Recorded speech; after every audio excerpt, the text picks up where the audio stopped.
It's concepts with pivot. You understand just how we living. This for me is like rap religion. Open on beat cause we got this Skype. When it come to this, y'all, I can get it hype. When it come to this, yo, calm has risen. How you living, huh? Yo, how you living, pivot? One of the great things about doing this show is I just get to make a wish list of people that I just want to meet and talk to. And this guy, Jorge Masvidal, who is the baddest motherfucker on the planet, literally has a belt that says that, has had an incredible journey. One that I really have been inspired by. And I asked him all the questions that I wanted to ask him, and he didn't hold back at all. And it's actually better than I thought it was. So here is the Cuban Jesus, Jorge Masvidal. What's up, man? You know what's so crazy, man? It's like it's very surreal because it feels like I know you and I don't know you. And the thing that fascinates me the most about you is this gap in your life that I find so inspiring, where you're an elite fighter and you're doing your thing, and leading up to 2017, you're crushing it, but you're losing by decisions and they're controversial, and you go away and you go to the jungle and something happens in the jungle and you come back and you destroy Darren Till, and you have a new clarity that I found so inspiring. And I may have gotten it wrong, but in the jungle, did they take any device that you had? Everything. Right? They no cell phones, no TV, no music, and that was it. You know, here and there we'd have to catch like a bus ride, so we'd hear music every once in a while. But like TV and internet were a big no. You know, they made sure of it. They had a staff just to make sure that nobody had a cell phone in there or nobody was doing like extra activities. So you're left alone in the jungle with yourself and your thoughts. There's a group of us. There's maybe like 10 of us, but from the group, I'd always venture out because we were in these like huge compounds, man, like 20 acres.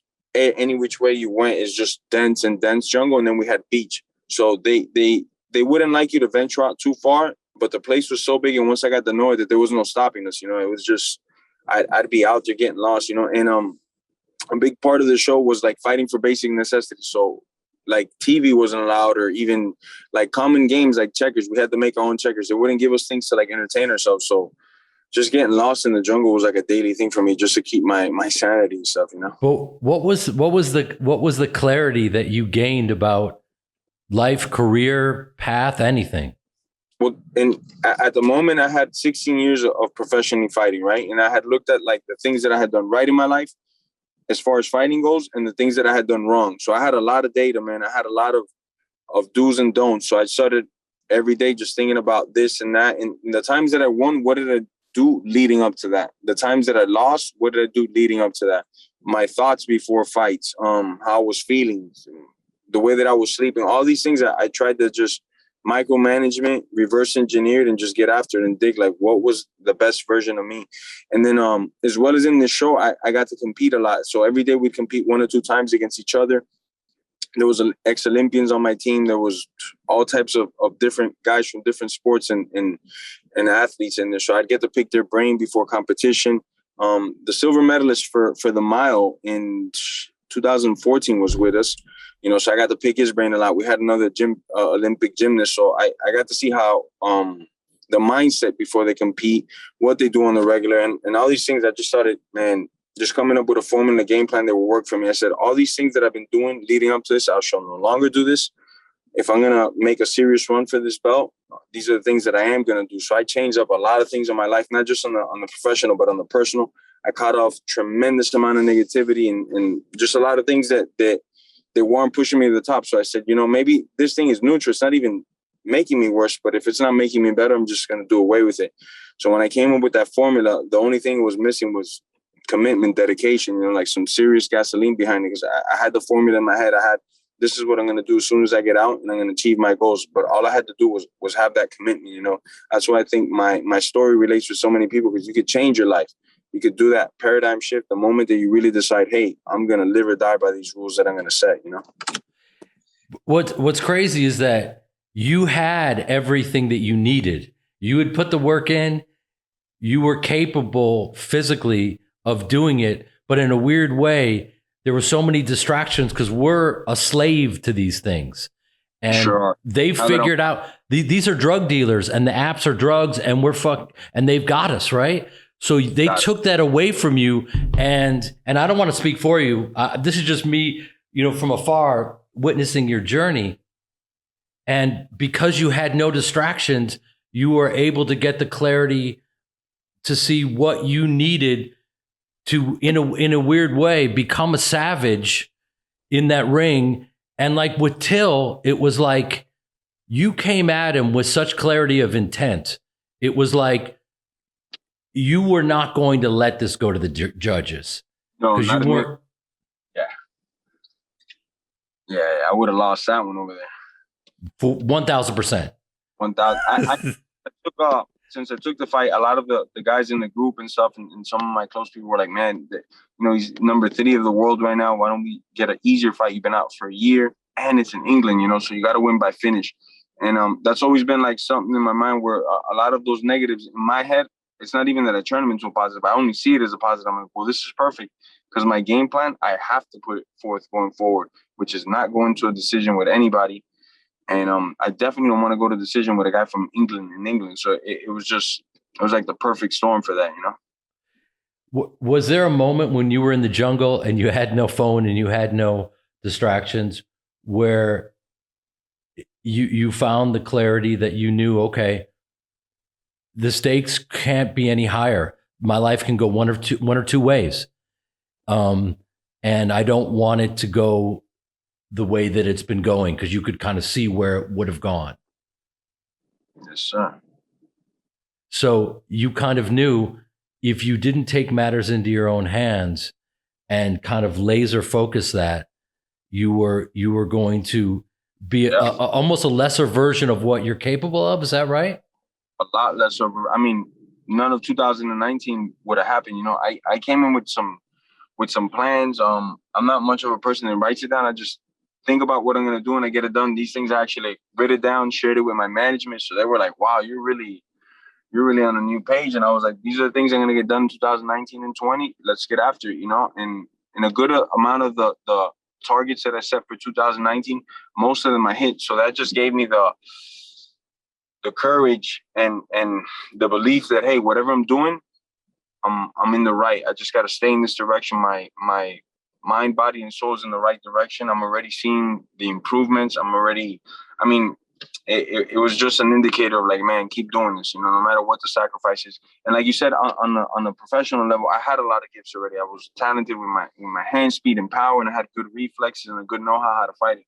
So it was, man, 60% of it was from like the personal, that I had to really get it out of my life, get these things out of my life for me to move forward. And when I made that decision, a part of me was like, this is going to hurt. But I immediately understood that this was the right decision. And if it's hurting me to let go because I'm really going to let go of these things, I'm only going to do better in life, man. Why would it hurt you to let go? Let's say freaking eating Krispy Kreme is your thing at 2 a.m. You know what I'm saying? That's going to hurt, That's going to hurt like fuck. And just like dumb things like that, but, from all across the board. So they hurt, letting go of some habits and stuff. But it was needed to evolve. And another thing, when I was in the jungles, there was a constant thought, because I'm by myself a lot of times. This doesn't happen back home in society. I wake up and I get to formulate my own thoughts. It doesn't happen in society, because as soon as you wake up, like if I look at the phone 30 minutes or an hour later after I woke up, or right away, someone's already texting you. So there goes your train of thought, because you're already, I'm thinking about other things, and one thought opens up another million thoughts, but they weren't necessarily mine. One thing that would happen in this jungle was that I was waking up and going to sleep to my own thoughts, and the same thing kept coming to my head. And I was like, I have to get this done. It's just a no-brainer. This is what really the real me is telling myself. It's like, hey, this is what we're going to do. This is what we have to get done, and we're going to get it done. And a lot of the things that happen in there, I haven't shared this too much, but it just came to my mind right now. A lot of the things that happened in there were like some were supernatural and great things. But then when I got out of the show, I read this book that everything that happened to me in there, it just mapped it out for me and made sense. It's by Napoleon Hill. It's called Outwitting the Devil. And this book really freaking changed my mind on a lot of things. And just like everything that I was thinking, this is the path to success. This book just put it in detail for me. That's it, man. The greatest trick the devil ever pulled off is that he doesn't exist. Amen. Yeah, it's an amazing book, man. That is so heavy. And, you know, not to get too spiritual, not too kumbaya on you, but in a weird way, what was kind of forced onto you needed to happen. And it's almost a metaphor in a weird way for meditation, because you were forced to meditate. And you use the word, you know, you're slave. We're all slaves to our thoughts and our doubts and our fears.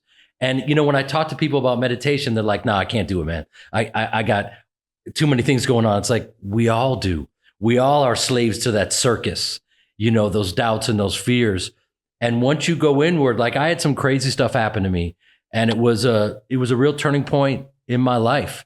And I somehow intrinsically knew I didn't have your situation. It was all on me. So I knew if I didn't go inward and meditate every day, I was going to be in trouble, real trouble. Like it's a wrap.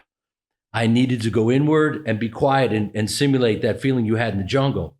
You know, no distractions, be alone with myself, be present, own my truth. And from that, anything is possible. But if you don't do that, you know, we are going to be a slave to our doubts and fears and other voices and stuff that comes into our head. Like you said, that's not even necessarily our own thoughts. It's almost like we're a radio and we have these, that could be someone else's thought that's there. And then you kind of think you own it and you don't, you know? So you got to be as present as possible. When I saw your journey, I went, man, that is fascinating. And then you got to like live it in front of all of us. You know what I mean? So it was like you're a living example in a way of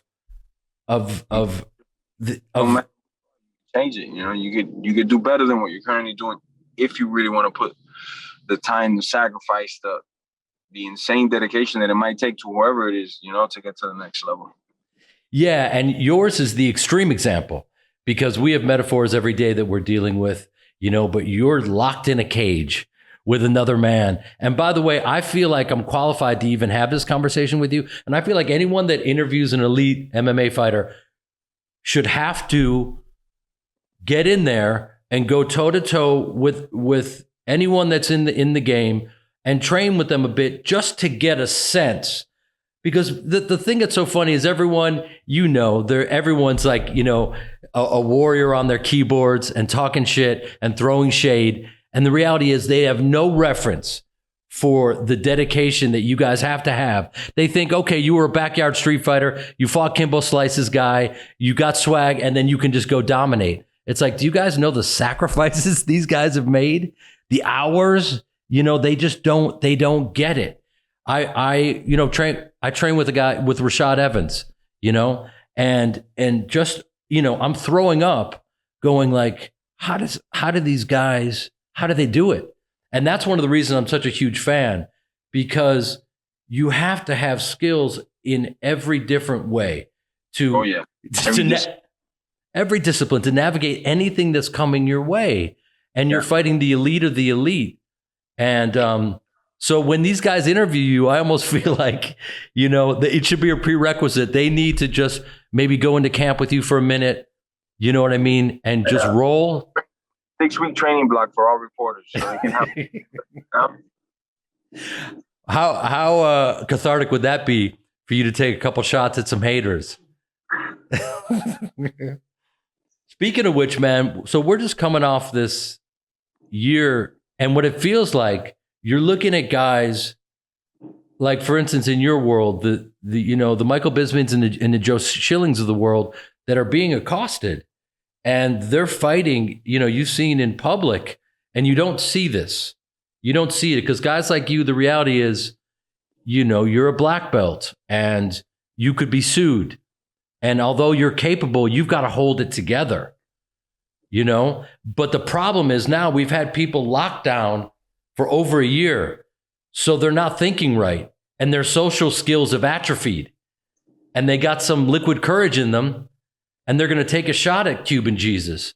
Yeah. Does that worry you going, out? I try not to go out much, and then when I do in Miami, it sounds as weird as it does. I have to roll with security, even though I could, for the most part, defend myself. But yeah, I have to roll with security. I got a couple guys every time I roll because sometimes it just gets weird, man. For the most part, people are cool. Hey, what's up, man? Can I get a picture? I give them a picture real quick, and it's over. But sometimes, it gets weird. The other day, I'm where I just finished leaving the mall, and I'm about to get in my car, and I'm waiting for the valet. Random guy just comes up, and I'm with my manager and like 2 bodyguards and the cameraman. We're doing some promos for this store, and this guy comes up and he says, "Does it feel good?" And I go, "Oh, excuse me?" And he goes, "I said, does it feel good?" And he has his hand like this, like he's being real weird. Like he said, "Does it feel good?" Something. This guy either has something behind his back, or he's gonna give me a gift, or he's gonna punch me in the face. I don't know what it is. So I take a step back and I go, "Hey, have a good day, man." So my guys immediately swarming, and he goes, "I want to know if it feels good, motherfucker." And he's still like this. So now my guy's like, "Hey, what's behind your hand?" And they grabbed him, they moved him around. He just had his hand clutched, and he kept I don't know if this was a crazy dude or he knew who I was from fighting, but he kept just screaming out, "Does it feel good?" And they separate him. I'm still waiting for my car. 3 minutes later, he's screaming out the same exact line, "Does it feel good?" And I was like, man, this is why I need security even in my own city, man. Because who knows, right? By myself, I don't know what this guy's gonna do. Or obviously, I'm not worried about myself. I'm worried about doing something to a fella like that, and then Correct. But also the reality is you don't know what he has behind his back. And usually I'm not a gambler in that situation. If somebody's like this, if it's just me and you, man, God be with you, because I'm going to protect myself, It's just that situation, I knew my guys could take care of it. So I just stood back. They grabbed and they pity-patted him real quick, weapons on them. But it was just interesting, it was weird, Yeah, and also you can tell right away when you're interacting with someone who's never been punched in the face. If they've never been, you know what I mean? Do you know what I mean? Because the shit hurts, right? And if someone's never been punched in the face, they have a certain kind of delusional presence. Been hanging out too much with the fighters, man. You know too much now, man. Don't go anywhere. How You Live in J Piven will be right back after we pay some bills. We all have one essential that we go to every summer. Mine's wine. And I don't know a lot about wine. So Firstleaf is amazing because they curate the whole experience. They'll raise your game completely. Firstleaf is a wine club that curates and ships boxes of wine that are perfect for you.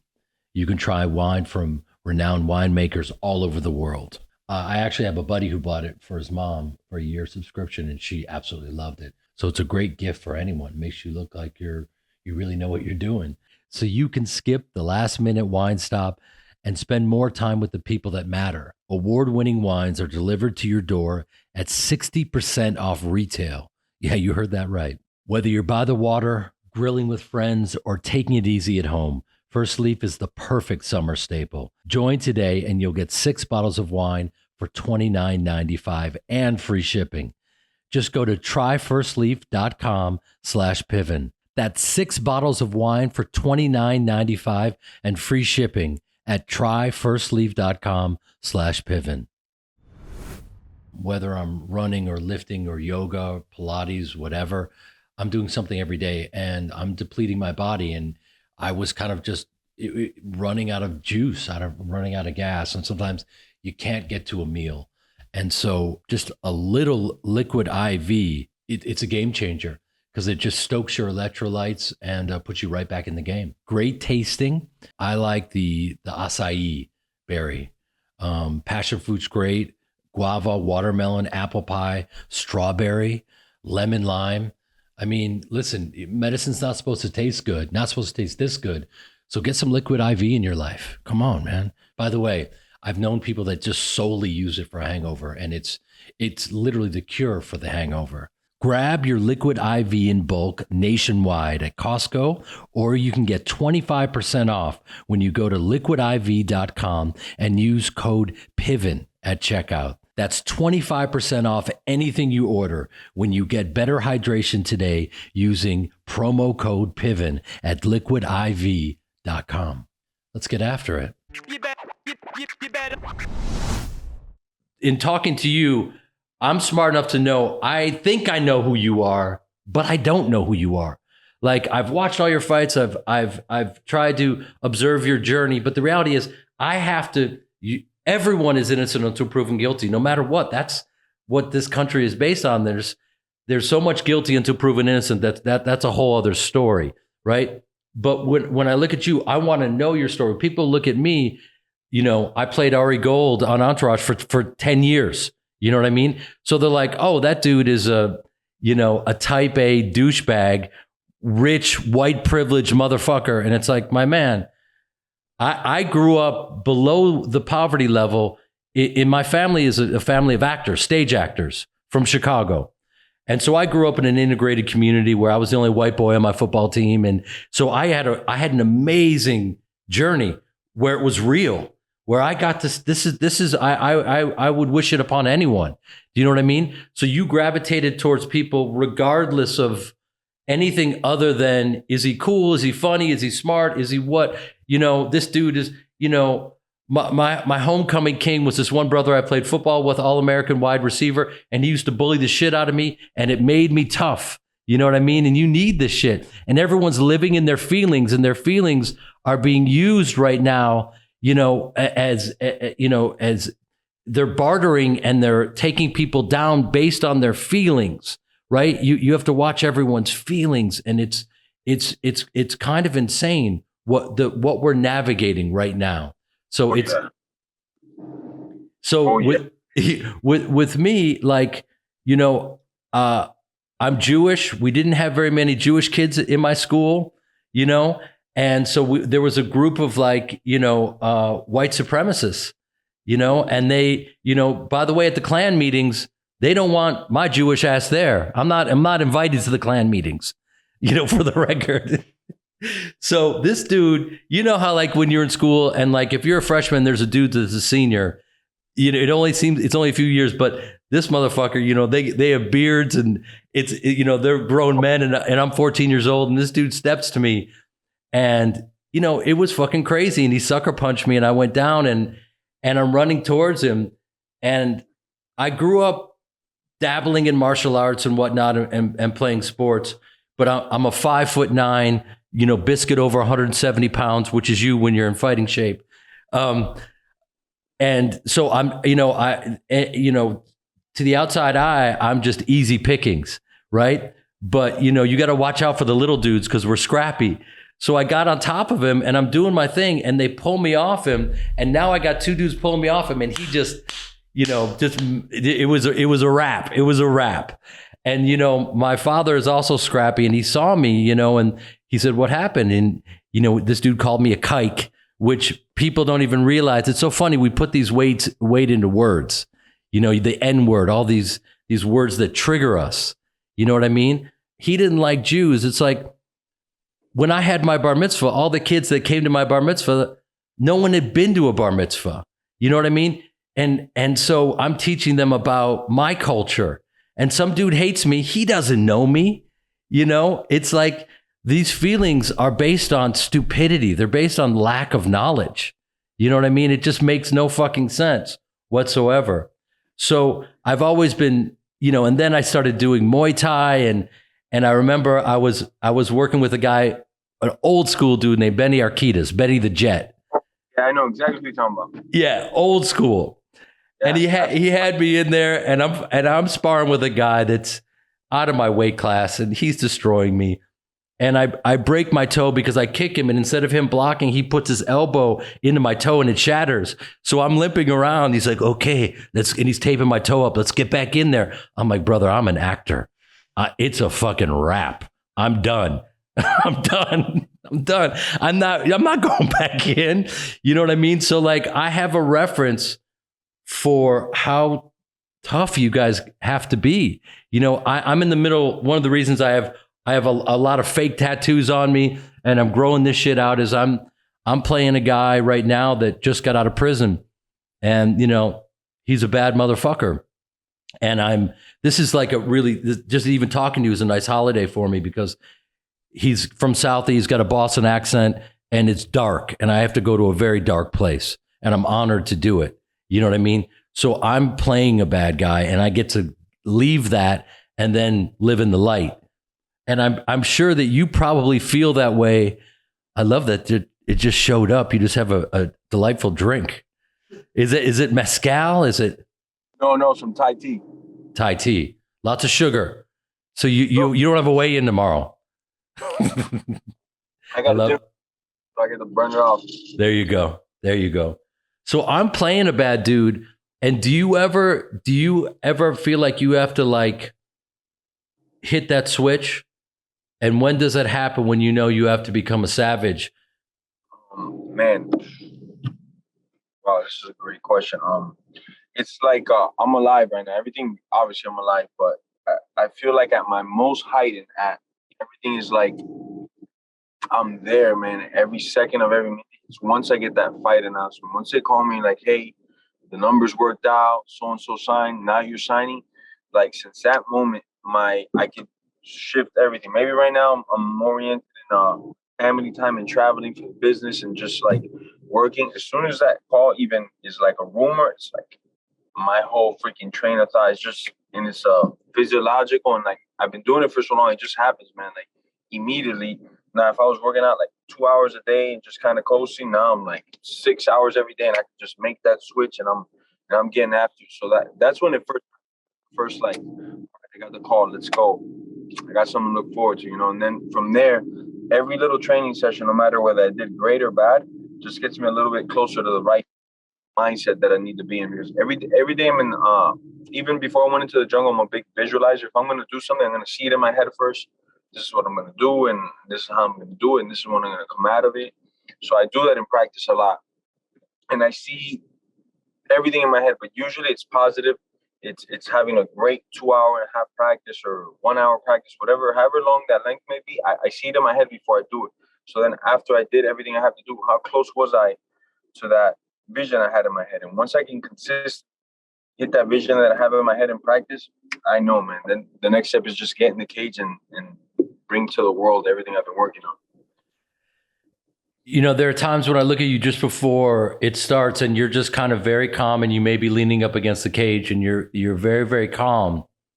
And do you feel like if you're a little bit of because yes, you want to rip their head off, but if you are a bit of a slave to your emotions, it's a wrap, right? You've sparred enough to know already, like, man, fighting is all mental. You could fight the biggest guy at LA Fitness, and you've been doing martial arts for a while. You hit him one shot and take him out. Everybody be like, how the hell did that happen?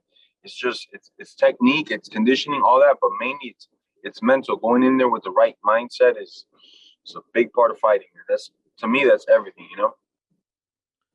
Yeah, because you have to be totally present for it. But it's interesting because like you fought Nate Diaz, and he's someone that like you, I think a lot of people look at and they go, that's just a scrappy badass motherfucker that he's got skills and he doesn't put much into it, and they don't know that he's a triathlete and that he's dedicated. He's a black belt in jiu-jitsu, and he's dedicated his whole life to this shit to make it look like he's just a tough guy who got lucky.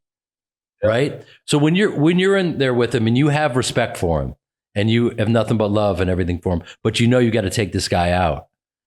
Every single one of them. So with all the dudes in the business, there's not a guy that I hate or love, because to me it's all business. It's a chapter in my life, and the more I could just keep my head level-headed and my emotions cold, the better I'll do.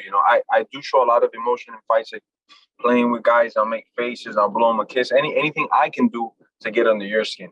But right. On this, as relaxed as I can, because those are the best performances. If I truly like hate somebody and stuff, maybe it's not the best mixture for me to get in there, because maybe I'm loading up too much, and maybe just this little tail right here is enough to give this other world-class athlete that read they need on me.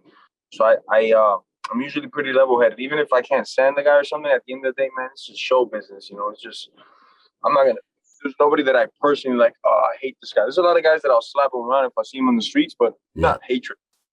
Well, speaking of that, I think everyone was fascinated because you were being interviewed, and then Leon Edwards comes by and he's talking shit. And I don't think anyone's ever seen something go down in real time like that. And it was just very interesting because you were just like, yeah, excuse me. Maybe not. You were just like, and it was just so interesting because, first of all, my question to you is, what was he saying to you? Because it obviously it got you going. Well, leading up to this, he had it already in like online and stuff. Had said numerous things. Called me a bitch, called me this and that. And all I had said is like, hey, we'll fight when we get a chance. Because at first he said he wanted to fight, and I said, I want to fight you too. But when the time comes around, if I have a higher ranked opponent that has a bigger name that's going to pay me more money, that's actually ranked higher than you, why am I going to fight you? I get it. You're daddy's little princess and, everything should be your way, but not on my watch. I'm going to do what's beneficial for me and my family. So I wanted to tell him this in person. Leading up to the event, he was fighting on my undercard, me and Darren Till were main eventing. So I'm seeing him around and I'm trying to address him as a man, human being, like, hey, you had some nasty things to say online. Look, I'm a human being just like you. Get it off your chest. What's up? I really was just trying to talk to him. He wouldn't have any of that. There was numerous times and spots we could have talked that I tried approaching him. And he's just like an idiot, man. Just like an idiot, So nothing. So now after my fight, I won knockout of the night and I won fight of the night. And I'm doing my interview. And all you're trying to do is intimidate me and steal my shine. He's there with like 3 or 4 guys. And I'm doing my interview and he's being loud. And you can't see it because the cameras are pointing here. So walking by First Origin. But he's like flicking me off. And all his friends are like me mugging me, flicking me off. I'm like, you had plenty of time to talk to me. Now you're going to try to ruin my interview. And then he interrupts, and comes out. He tells me, you want to fight in July? And initially in my head, I'm just thinking, maybe not. Because I can't stand your ass. I might fight you right now. You're cutting off my interview. But I'm thinking in my head, little does he know. And then he tells me to shut up. He's like, shut up. You're telling me to shut up in the middle of my interview. It's like somebody was to cut me and you off right now. It's going to be a problem, Busy. Give me a second, Right. When he says that, I tell him, say it to my face. And I start walking over there. And as I get close, he puts his hands up. I know what that means. You're not going to get a free one on me. So I had to hit him with the combo meal and then get out of there. Right. Exactly. Now, what's interesting is that you've got all these guys like Leon who, I mean, at a certain point, your path's going to have to cross, right? Well, for him right now, he doesn't, I guess after fighting Nate and seeing how much damage I did to Nate and how easy I did it, he realized there's several levels between me and you, because he doesn't want to fight no. They've asked him a couple times. He's not mentioning my name right now. And I get it, man. He knows that when I get in there, I know to deliver the best experience to the fans and everybody watching, and to further myself from the pack and separate myself from the pack, I have to be as violent as possible. Thank goodness God's giving me the tools that when I get in there, I can get after it. I'm going to hurt people. And I don't really come to like mess around, as in Leon was kind of messing around, and so was Nate in there. He's like pointing at him, this and that. He knows, man, I'm going to try to take your head off every second of the fight, man. And my gas tank is better than his. And now he knows it for a fact. I crack and hard. He never hurt Nate Diaz in that fight. I hurt Nate Diaz left and right. He knows, man, I can crack when I let him go, Right. I mean, the reality is that Nate in those later rounds was in a position. I mean, you can make a case for that after Nate cracked him and he was on skates. Nate was playing with him instead of maybe closing the show. He could have maybe closed that show. We don't know. So those milliseconds in that particular instant where Leon was at, it's like a lifetime. I'm not even exaggerating, because any one more shot might be the end of you, and for a long time. It's just that one shot at the right place, Me personally, I would have jumped all over him and right. It would have been a wrap. Now, what's interesting, a guy like Leon and most fighters come up a traditional way, and you didn't. There's nothing traditional about your journey. And do you think because, you were fighting bare knuckles in backyards and that was part of it, and Leon got a little taste of it, you know what I mean? That, not only are you an elite fighter and in that cage with all those rules, you're going to take him out, but then you have this whole other life, and he got a little taste of the 3-piece. Do you think that's haunting?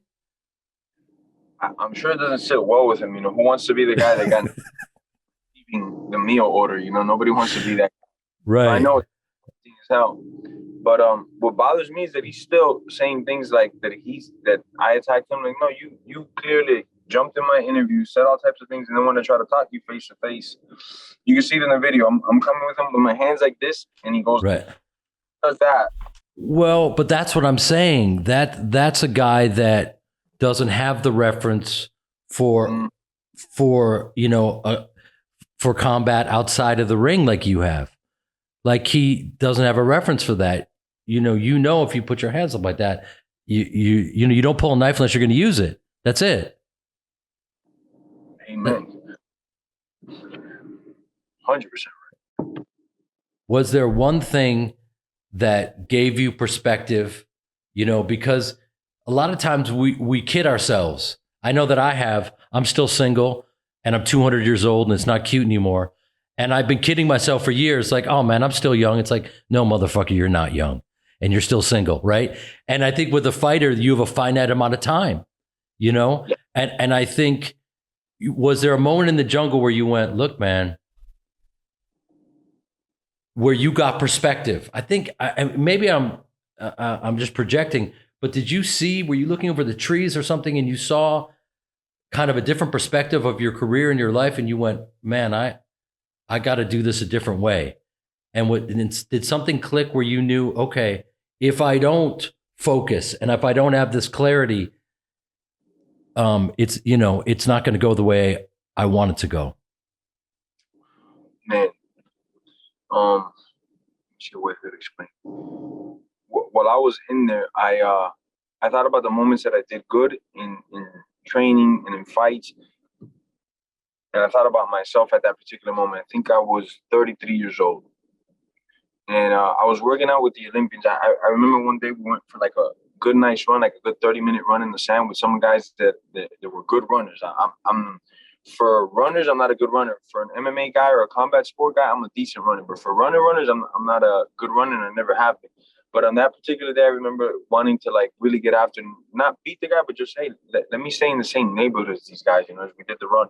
And I finished up the run, and then I took a shower on the beach, and then I went and got lost in the jungle real quick before we had the games, because we had like a 3-hour do whatever you want.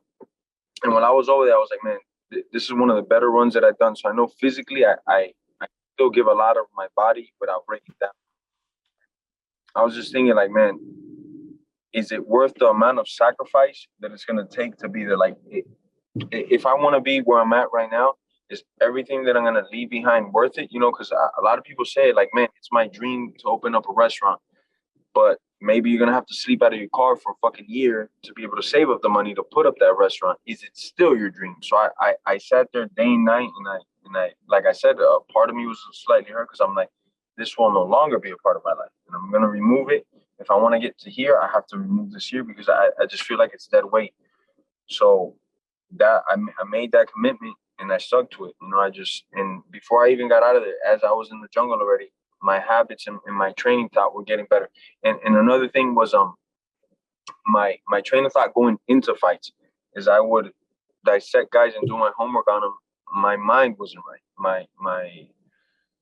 My energy wasn't being spent in the right places all the time like I should have been. Like I just 100% need to focus on this fighting, and I also need to switch my mind. There's a lot of close decisions that I had that I thought at one point, I'm like, man, if I had beat so-and-so and so-and-so, I would have been fighting for a title and this and that. And then I started thinking like, man, I'm such a fucking peasant. I'm thinking of beating these guys by like just beating them instead of ending them. So there's nobody involved in the decision but me and you, So you had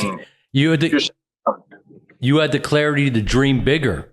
Yeah, to dream bigger. I had to dare to dream bigger, and I also had to really bite down. And is this possible? Can I eliminate all the people that get put in front of me? And like the street fighting that you mentioned, I've always been a gambler, so I was like, fuck, because to knock somebody out, you got to put yourself in harm's way as well. It could happen. A guy could just run into a punch, but usually, if you're seeking the knockouts, you might be liable to get hit one because you're putting yourself constantly in that line of fire. So. Gambler, man. I made that decision. I was like, you know what? It's gonna work. This is what I'm gonna do, man. It's gonna everything I got. Yeah, I mean, it's kind of fascinating that even at the level that you were at, that what you were able to achieve, you still, in a way, weren't all in, which is crazy. I love it, man. It's like you're at a drive-through. I love it, man. This ties into the question I'm going to ask you, because now, from the outsider looking in, you've achieved so much and you're now living the dream, you're now enjoying literally the fruits of your labors. And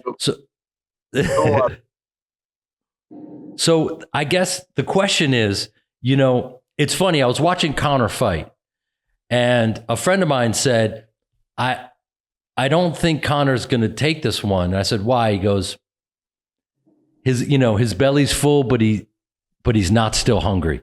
To steal from the great Bob Marley. Me belly full, but me hungry. He wasn't. Because be careful what you wish for.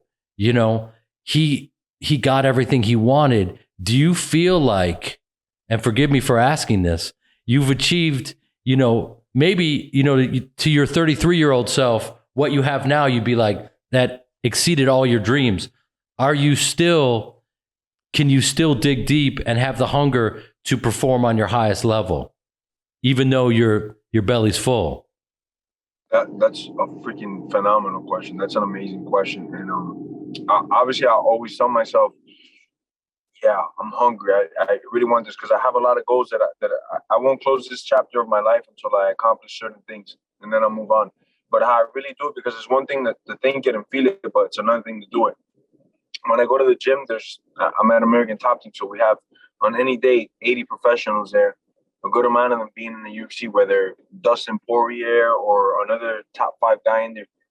We have guys galore to train, and how I really put everything into perspective is, can I go with this 22, 23-year-old, put in a good 2-3 rounds, and then go with another guy in his prime, put in another 2-3 rounds, because that in itself is a tremendous amount of gas that I'm wasting. It's going with these guys that are really good, that can push me. And that's how I know that I'm hungry, because a lot of guys, when they get to my stage in their career, they start getting the easier goals in the gym. They start looking for the guys that they can beat up. I'm still wanting to make it as competitive as possible. And if I beat this guy's ass for 2 hours, it's not some nobody from the gym. It's one of the better guys in the gym that's making me put forth all my effort. So that's where a lot of it comes. Like, do I still have it? Can I go to the gym? Can I still see the punches? Can I take guys down and still have a gas tank to throw some bombs afterwards? That's where I get my my courage from, my fire. Like, yeah, man, I still got the hunger for this, because I know these guys are hungry. The 22-year-old that's making like $14,000 a year, that's living at the gym, that doesn't have a car, doesn't have a single sponsorship. I know that guy's hungry. So if I could go with that guy and on the constant and hard and do well, I'm in the right place. Don't go anywhere. How You Live in J-Piv will be right back after we pay some bills. You've got back-to-back meetings, errands to run, chores to take care of. What's the secret to clearing your to-do list? A little help from DoorDash. You get dinner, household essentials, and everything on your grocery list delivered. What's interesting is, and I'm not making this up right now, I switched over to DoorDash, and I won't name, the other company's Postmates. And the cool thing about DoorDash is, like, I don't know what is happening, but they move at the speed of light. So I'm totally in. So this is easy. For a limited time only, you guys, our listeners get 25% off and 0 delivery fees on their first order of $15 or more when you download the DoorDash app and enter code PIVEN. That's 25% off. That's a $10 value, and 0 delivery fees on your first order when you download the DoorDash app in the App Store and enter code PIVEN.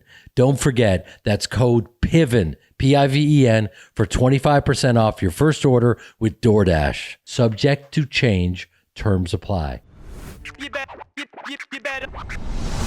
Yeah, man, we keep getting these challenges. I mean, you were 33 and you weren't achieving what you thought you deserved, and you were hungry. And then you didn't want to do this reality show. You were like, fuck that. And they kept coming back with more money. It was like the universe was saying, no, we got to drag you to the jungle because we got to give you some perspective. Your dreams aren't big enough. And that's right? What I think, man, that paradigm shift, that different type of mindset Could have happened to me in jail. Could have happened to me in a hospital bed. Could have happened anywhere where I would have been alone enough with myself to understand myself better and to see what I really had to fix. And to anybody listening, being with yourself, it takes a little bit of time. It might be uncomfortable at first. You might quick phone call to somebody, hey, how was your day or something. It takes a little bit of time to get used to yourself, your own thoughts, your own perspective, and the best ideas for you. That's what I thought. Not that the people around me had bad intentions or ideas, but maybe they just weren't fully aligning with mine and what I needed to do to succeed. Exactly. And then once you are aligned, you're going to be bringing different types of people into your life anyway. And, there are some people that they don't have our best interest. We don't know. We have no idea. And it can be lonely to cut these people out, but it can be the best thing. And, from an outsider looking in at your life, you've got now new challenges because you've got so many things going on, and you've got temptation and distractions coming at you from every angle, right? So now you've got reason why we're both single, man. These distractions and yeah, but I'm at a different place because you've got kids, you've done your thing. I'm looking for what you have. So I'm kind of in a different place. But you can welcome all those distractions and then figure out what's right for you. I gotta focus up, man. For the love of God, I'm in the jungle trying to figure this shit out. You know what I mean? I can't. For the love of God, it's not cute anymore, man. Jesus. You know what I mean? I don't even know if it still works.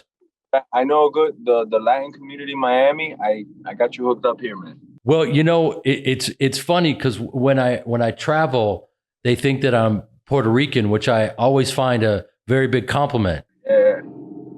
You can see it now. I'm the Puerto Rican Jeremy Piven. I love it. Yeah, exactly. But man, I would be honored if we could train someday. That would be.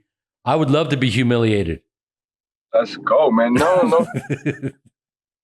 Just exchanging information, my brother. Whatever you're good at, I'll make it a little bit better and this and that, man. Because that's what there's different forms of training, but I don't believe like beating a guy up is always the best way to teach him. I believe in like showing you, hey, that's wrong, that's right, without like having to freaking hurt the person. A lot of times I get good results out of my amateurs like that, my pro guys that I work with a lot. So it'll be fun, man. I'll show you some things you can pull off on people. That would be outstanding. I've got some. I gotta fire a few things at you before I forget. And if you don't want to answer these, it's totally cool. But there have been some YouTubers that have shined the light on the fact that the UFC guys are not being paid what they should be. What's your take on that? Holy shit! It just keeps coming. This is amazing, bro. Oh my God, you are living the dream. That is like a 12-piece of sushi. I don't know if we got some, what in God's name? For the kids at home, I hope you can get YouTube and look at this. My God, there's some tuna in there. There's some crab. We've got some rice paper. A little, some sashimi on the side. Fuck, man, this is unbelievable. We should have our own cooking show, bro. We should be on the road. This is insane. Everyone at home, you need to get these visuals. Don't tempt me.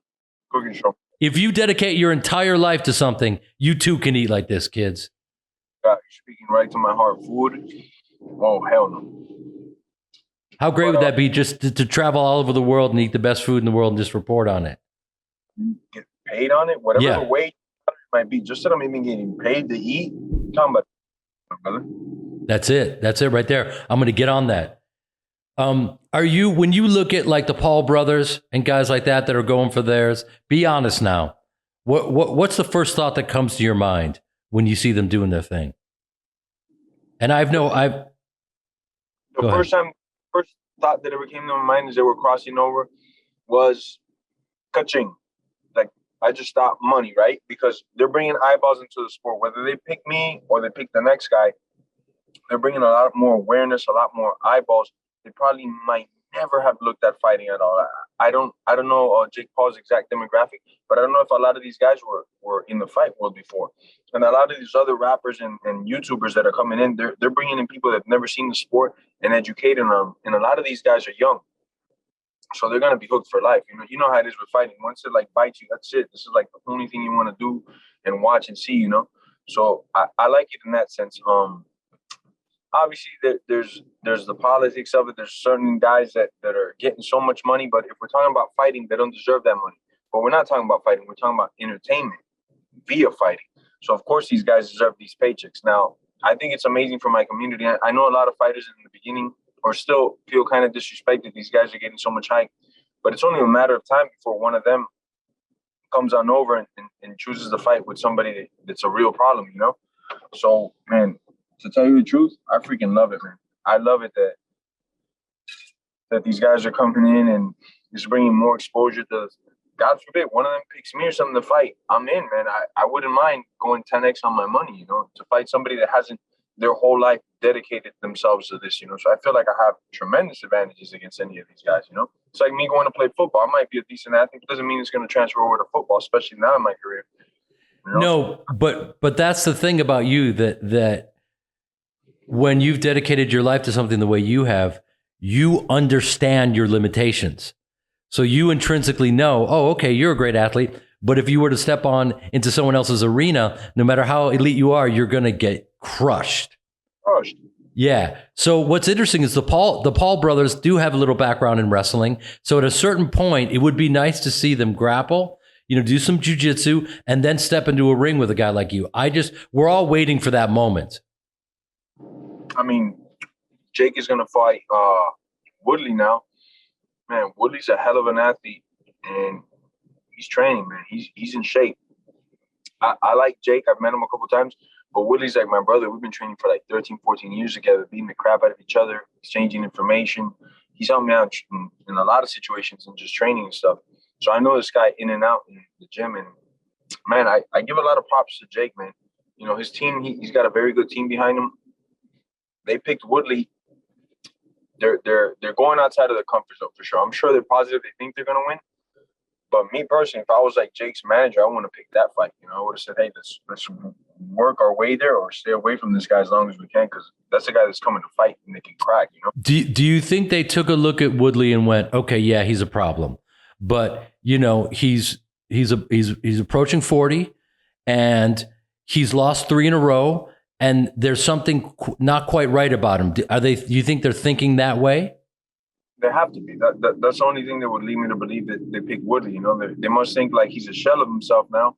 In this shell, we can beat. That's the only thing that I'm thinking, because obviously they know a prime Woodley or something in his prime they could never take on him. It's not that the other side, but it's not what they did their whole life. Woodley wrestled since he's 7, 8 years old. Right. Was in some combat his whole life. This is all this man does is combat sports. So and he also has extreme power. Extreme power. That's going to be crazy. I also like him because he's fearless. He's, because I've been doing stand up for a few years now. I transitioned, and I'll go to these dive bars. What you have to, as a stand up, you got to go and you got to try material out anywhere. So I go to this little dive bar in the middle of nowhere, and there's Tyron doing his thing up there, and he's getting his reps in. And people don't know this, but like, he's going to have an interesting second act. You know what I mean? He's very funny. He's talented in so many different ways. So he's going to make his bag, and hopefully he'll have a great showing and make a bunch of money and continue on. But that guy, he's a really interesting, eccentric dude, who has a good work ethic.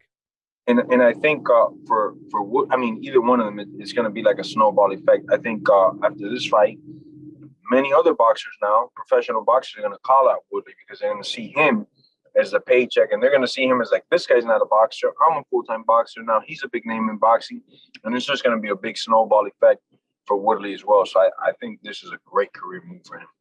Yeah, it's going to be fascinating. But I love the fact that you get, because there's a lot of fighters that just go, they immediately get reactive. Like, I put in all this time and now, Ben Askren goes and makes more money for taking a dive in 8 seconds or whatever they're saying, but you get the totality of this whole game, I'm also nothing. Older, so I know what could come of it. A lot of the fighters that maybe get upset are like the younger guys, like, man, I've been training my whole life and I've never gotten $1. And these guys are getting $5 million first fight, you know? I get it, you know? But also, you know, okay, well, if that's the case, then you gotta develop a presence, you know, out there so that you can make these types of moves. Okay, if the game is rigged, how are you going to proceed? Don't rail against the universe. You know what I mean? If you can't beat them, join them. Get in the game. Figure it out. You know? Exactly. Figure it out. Like you did in the jungle. I feel guilty, man, because you got a plate of sushi. You're in your car eating. Hey, one of the best interviews I've done, my brother. We got to do this more often. Listen, I would love it. My wheels are spinning. I think we need to go all over the world and just start fighting people and eating their cuisine. I mean, we eat the cuisine and it's not good. Like we let's say we travel to Egypt to go to the best chef and the cuisine's not good. It's like, okay, we got to fight. And so you made us come on. We got to fight. But it's good. Fight. But the good news for them is at that particular time, you don't feel like fighting. So it's me against a couple sous chefs, and we're, you know, at an El Torito in the middle of nowhere, and it's going to get ugly, my brother. I'm telling you, we got to figure this out. I gotta mix it up. It's funny, as I get older, I got to train much smarter. Like what I've been doing, and it's helped me so much. This is going to sound like some old lady shit, but I've been doing a ton of Pilates to save my body, because I basically snapped off my supraspinatus boxing because I was just not doing the right thing with my shoulders. So it just popped off. You know what I mean? It's gone. And they're like, look, you need shoulder surgery, but you're too young for shoulders surgery, so you're fucked. I was like, no, I'm not fucked. So I've been doing Pilates, and I'm telling you, man, it's the fountain of youth. Yeah, shit, I might have to try this out. Yeah. I go and it's just so funny. You have pro athletes in there, and they're just being humbled because it's a form. I'm going to bore the hell out of you. This guy, Joseph Pilates, was in the hospital. He was in a bed, and he just took all the pulleys, and he was a dancer. And he was like, how do I figure out how to work out while I'm in this hospital bed? And so he worked out this full system, and it's this system where you can't cheat. A lot of times when you're lifting, doing all this shit, you can figure out ways to cheat with your body weight. You can't cheat with this shit. And it just, it gets to the root and the core of the muscle. This is the part where people start tuning out my podcast, and they're like, the fuck are you pussy ass motherfuckers talking about? I didn't pay $11 to listen to goddamn Pilates. You fucking hack. Man, listen, I'm coming to Miami. I've maybe it's just rolling around in your ride, eating and tasting food. I mean, let's go, man. When you coming? I'm gonna wrap this movie on the 11th. I'm working with the great Terrence Howard. You know who Terrence is? Hustle and Flow, I think.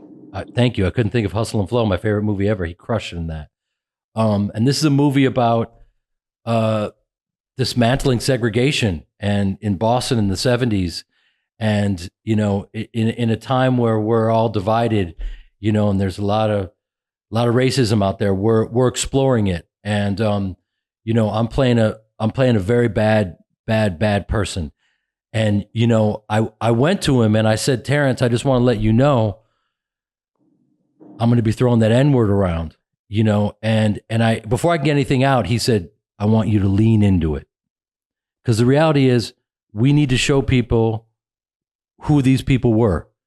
You know, it's like we were talking about, you can't halfway do anything. You have to fully commit, you know, and we need to show, and, you know, you can talk about these things about racism and all you want, but you know, I'm an actor. So I want to show through my creativity. That's how I want to contribute. I want to tell a story, and then you come to your own conclusions and you have these discussions and let it sit with you, you know, but I want to show a fully realized character, and I want you to watch this story and you figure out where you stand with this. You know what I mean? And start having discussions about it instead of canceling people, you know? That canceling stuff ain't something I like too much. No. Listen, man, I could talk to you all fucking day, and I'm feeling guilty because I need you to eat and get back to your kids. Yes, sir. Hey, when you're you got to let me know, my brother. I'm as soon as I wrap. Listen, as we were saying, don't pull a knife unless you're going to use it. I'll be there. And no more. You tell me, give me a couple of days notice. We're out there, man. All right, brother. Got 2 things on the list. Older Jewish ladies, older Latin, right? Top 526. Is that younger or older? For me? Yeah. Brother, I need someone older, because they're not going to get my references. I was born a long time ago. What are we talking about? 30? Someone in their 30s, self-empowered, that can get the joke, and will take care of me, be able to just, walk me around in my wheelchair. Someone that has patience. Okay.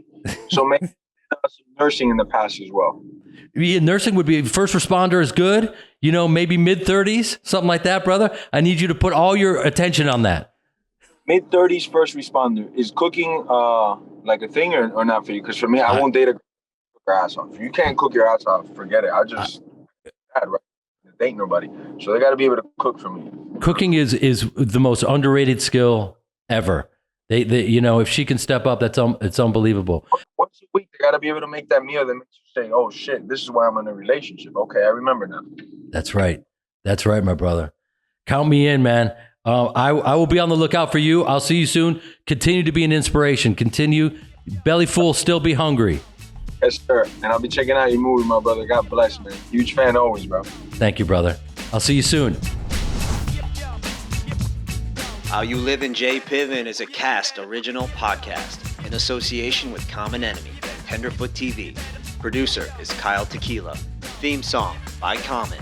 Executive producer for Cast is Colin Thompson. Executive producers for Tenderfoot TV are Donald Albright and Payne Lindsay. Executive producers for Common Enemy are Jared Einson and Dave Osico. Catch all new episodes of How You Live in J. Piven every Wednesday, wherever you get your podcasts.